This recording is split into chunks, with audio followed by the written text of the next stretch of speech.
చాళుక్య యుగం ఆధారాలు. దక్షిణ భారత పాలక వంశాల చరిత్ర లాగానే చాళుక్యుల చరిత్ర కూడా ప్రధానంగా శిలా లేదా తామ్ర శాసనాల మీద ఆధారపడి ఉంది. తూర్పు చాళుక్యుల గురించి అధిక సమాచారం తామ్రపత్ర శాసనాల మీద ఆధారపడి ఉంది.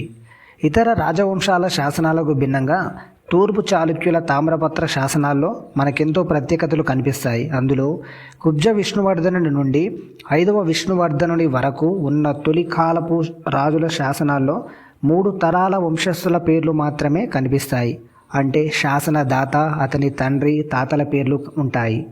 ఆ పైన వారి విజయాల గురించి చారిత్రకంగా విలువ కలిగిన ఎటువంటి సమాచారం లభ్యం కాలేదు.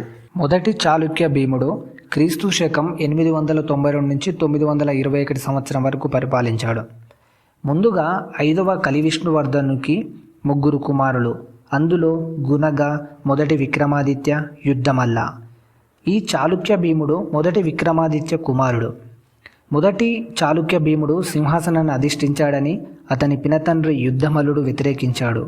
యుద్ధమల్లుడు రాజు కావాలనే ఉద్దేశంతో రాష్ట్రకూట రాజు కృష్ణుని సహాయాన్ని కోరాడు. గుణగ విజయాదిత్యుని కాలంలో పరాజయానికి గురైన వేములవాడ రాజు బద్దెగుడు రాష్ట్రకూట సైన్యాలతో వచ్చి చాళుక్య భీముని కొల్లేరు వద్ద జరిగిన యుద్ధంలో బంధించాడు. కొల్లేరు జలదుర్గంలో చాళుక్య భీముడు తలదాచుకొని రాష్ట్రకూట సైన్యాన్ని ఓడించడానికి ముదిగొండ చాళుక్య రాజైన కుసుమాయుధుని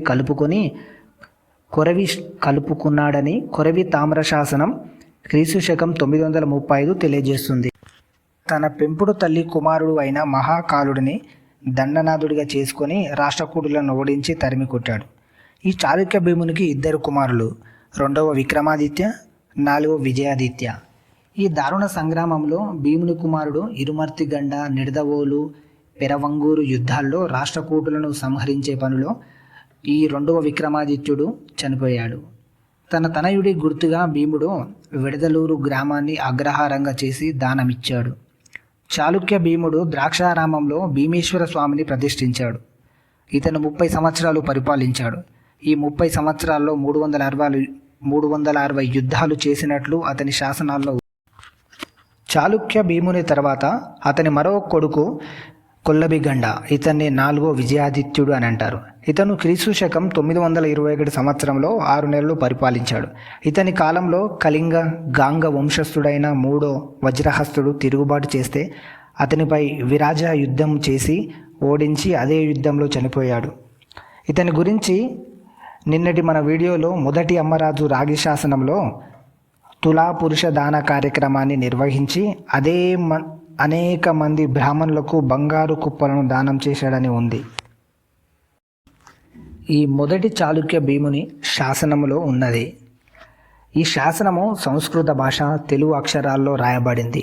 ఈ శాసనం పైన వరాహ ముద్ర మరియు త్రిభువనం కుశ పురాణం అని ఉంది. ఈ శాసనంలో కుబ్జ విష్ణువర్ధనుడి నుండి మొదటి చాళుక్య భీముడి వరకు రాజవంశం యొక్క వంశావళిని గురించి ఇస్తుంది. కొండపల్లి విషయానికి వస్తే వేంగి మండలంలో ఉన్న కాకర్తి గ్రామాన్ని సకలేశ్వర అంటే శివాలయం. ఈ ఆలయంలో పూజలు నిర్వహించడం, ఆహార నైవేద్యాలు అందించడం, పునరుద్ధరణలు, విద్య మరియు పూజా మందిరాల నిర్వహణ కోసం బిక్కెనపల్లి గ్రామాన్ని బహుమతిగా ఇచ్చారు. ఇంకా సకలేశ్వర ఆలయాన్ని మొదటి గుండ కాకర్త గ్రామంలో నిర్మించాడని నమోదు చేయబడింది. కాలముఖ గురు పరంపర అంటే గుహసింహ, గుణభూషణ, వ్యాఖ్యాన మరియు ఈశాన గురువుల గురించి ప్రస్తావిస్తుంది. ఈ గ్రాంట్ను కడియరాజు అంటే రాజశిబిరం సూపరింటెండెంట్ ఆదేశించాడు మరియు విజయాచార్య చెక్కారు.